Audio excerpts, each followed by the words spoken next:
nerd, and it was like, where is that going to fit in with it? And all of a sudden we have a racing challenge, and we're like, oh yeah, because you don't know before what's going on. And a few times earlier on, the producers would have me go on a car tyrant because they knew they could get me going. And all of a sudden, we're doing Nerdio Kart. I'm like, oh. Yeah.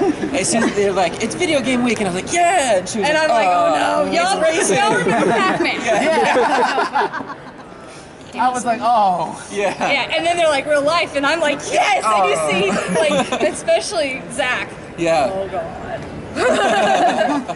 What side's a gas pedal? Yeah, that was interesting. I actually have a question that pertains to a specific cast member. Won't name names, but did you guys did they do any kind of background checks on They did? person in particular? Yeah. Legitimately insane.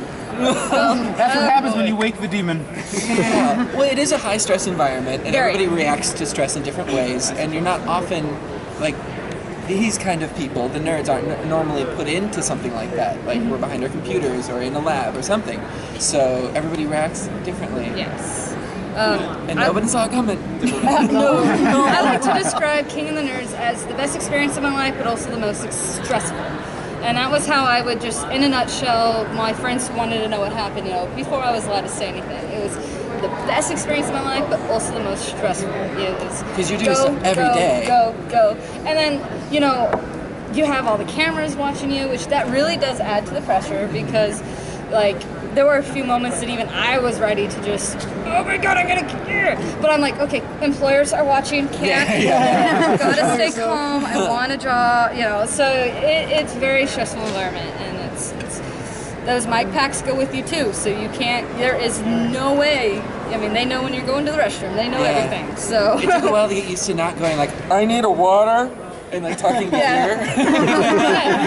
out of Mountain Dew and you'll be like, we're out of Mountain Dew. And next thing you know, it's just coming right up. They're like, don't say Mountain Dew on camera. Well, but We're out of that green fizzy soda. Yeah. Green caffeine. Green caffeine. Green caffeine. How do you just survive in the house? Like, what is like all this stuff? Like, had like any advice for like surviving in the house? I think for me, it was a lot of leave the ego alone. Don't let the little things bother you. So there are things that would have normally made me be more aggressive or stand up faster, and it's like, no, this team has to operate a lot better. We have to be stronger. So a lot of it was having to learn to do that, I don't want to say self-sacrifice, but a lot of that bringing yourself down for the sake of the team and not letting, because we are all high personalities, high volume people, and for me it was curbing that and letting somebody else come up for a while. Along similar lines, just keeping everything in perspective, because you're so engrossed in the challenges and like, I want to do well, that you have to like take a step back and be like, this is awesome. Yeah. Like, this house is amazing, these challenges are really cool. So taking that like breath every once in a while really helps to kind of be like, this is all fun. The times of Riot, we got really super lucky because we operated well together from the get-go, and that worked really well. We kept going through and kept winning. So we had a lot of breather. We had a lot of breathing time. Because here we are, another nerd off.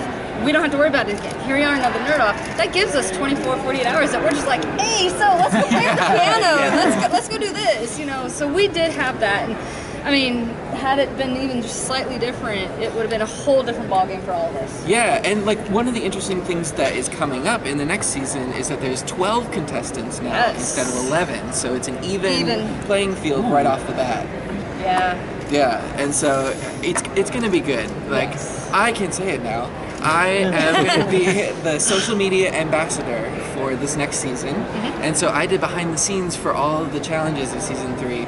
So I got to like do the fun part, like I got to run the mazes, get squirted with stuff or whatever, without the stress of living in the house. So I got the best of both worlds. Kind of like last season where Genevieve did all those behind the scene videos. Yeah. This is now our new Genevieve. Right? I'm going to tell her that. And Genevieve did work with season 3 as well as season 2, just like last year. And she had more power. Oh yeah, she's going up. Even nerdier. Oh yeah, challenges. There's some cool. Oh my god, those challenges are gonna be off the hook. Yeah. You guys. Talking about the challenges. Yeah. Are there any surprise guests you should look up? Maybe some famous nerds. Yes. Well, they haven't been released yet. Nope, so. but we can say that Yaya Han is coming back for a challenge. Yes, she's going to be a guest judge again. and then they're going to be releasing the guest stars later on. But yes, some really cool stuff. Yeah, perhaps. It's like, so Xander, you're like the video game expert in the house. So you were the gamer of the house. Was it intimidating to be in a house with like the neuroscientists and the rocket scientists and all that stuff? Like, how did you survive? Like, how would you advise people to survive for so long, just around so many other people that are like all out there in knowledge? Yeah, they pegged me as the gamer, and then I also was like the drama nerd and tabletop gaming, things like that. And I was like, the first challenge was the science fair challenge, and I was like, okay, this isn't my area, but you gotta adjust your skill sets to what it is. So I was like, let's put on a show. And I'm like, science fair. But like, I found myself, being useful to the team in more ways than I thought. But it was intimidating to sit down, because like the nerds that they find are the cream of the crop. Like these, I mean, not to toot these are some smart people, and they're in circles that you don't normally like hang out with. So like the rocket scientists, the engineers, and things like that. I'm like, I don't know what you do, but make this plane go into space. Xander and I, we are definitely probably polar opposites in many ways, and I am probably of season 2. I was the most black and white science engineer of the group. There's no creativity at all with me. It's science, it's that, And then you got glitter fit boy here. And we were talking about it when we were backstage at season 3, going, because of that, we made our team awesome. Like, we had the different perspectives that brought everything. I would make the robot work, you would make it pretty. Yeah. I would make a volcano, you would make it look amazing. I was the spray paint champion. Like, together, we were one team. Titans of Rigel. Kind of like the Enterprise. That was a Star Trek reference. So what do you say? So what would you say to people that are intimidated by the knowledge barrier? Like, if you're like a gamer or comic book nerd, to people that, what do you say to people that are intimidated by that factor if they want to try out for the show? One of the things that I like about the show is the message of like celebration, because everybody can be a nerd in their own way. There's different types of nerds. There's car nerds, drama nerds, whatever, and you're not going to have that overlap in knowledge or even trivia or anything like that. And it doesn't factor as much as you think. Like, yes, you'll have like a quiz bowl or something like that you'll have to fend on your own, but it's a fun ride, so might as well try out while you can. Yeah, might as well. Yeah. It's try out when you can, and the interesting thing about it is, like, I think Curtis is a great example. That man is so intelligent, and like, I'm intimidated by him. But you're right, he's not a rocket scientist. But I would never go toe-to-toe against him with literature, anything. Yeah. And it's like, and that's the difference. Like, you might not have your mathematics, you might not have your sciences, but that doesn't mean you can't hold your own against the other people in that house, because there's just going to be something else that is yours, And Jack and his sweet potatoes. Don't get that man going about sweet potatoes. Because he did a thesis on it. He made it to the finals, and he doesn't know anything about pop culture. So. So just go for it when you can. And I mean, the worst that's going to happen is you don't hear back. Best that's going to happen, you're wearing a crown like mine. And it takes all of 5 minutes to do your first application, then another 10 minutes if they ask you to do a video. Yeah.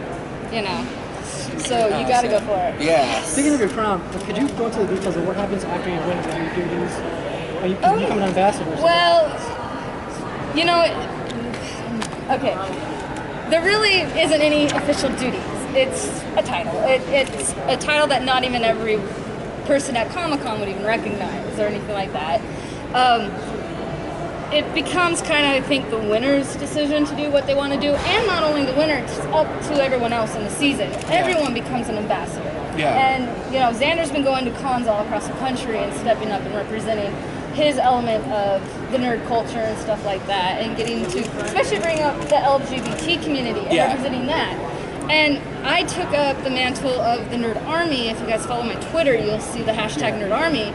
And that was because we didn't know if we were going to have a season 3. And I was like, we need to get a season 3, so I'm going to start a letter writing campaign against TBS. And now you can watch it Friday, January 23rd at 9, 8 Central. TBS, nerdy.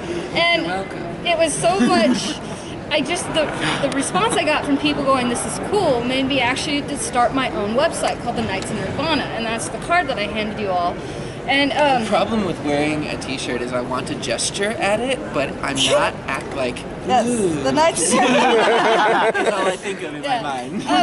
And basically, I mean, it just came out a few weeks ago. I'm trying to create an online community. I have pods and vlogs and podcasts, blogs, video logs, everything. Yeah. Well, I'm working on setting up an arcade for it. We have... The Squires is my favorite. Yeah. One of the sections I'm really proud of is called Squires, and we do a Squire of the Month. Curtis has signed some certificates for me, and I give those out to a Squire that gets nominated every month. And they're under 18? Under 18, and they get highlighted on my website, and they get a thinkgeek.com gift certificate as well that is coming out of actually a section of the winnings that I got is dedicated to running the Knights of Nirvana. It has a forum, a chat room and stuff. It's small, we're still building, but you know, the UK, the King of the Nerds UK and King of the Nerds Season 3 are coming out, and I'm going to try and do some live broadcasts with all the nerds because I have pretty easy access to it. And so we'll start doing that, and that's kind of what I've done. It wasn't required, it was my own choice, and it's... Could you say the website, the full website? It's www.thenightsofnerdvana.com. Yes. Love it. So this is be a King of the Nerds in the UK? Like, Yes. It was filmed this summer.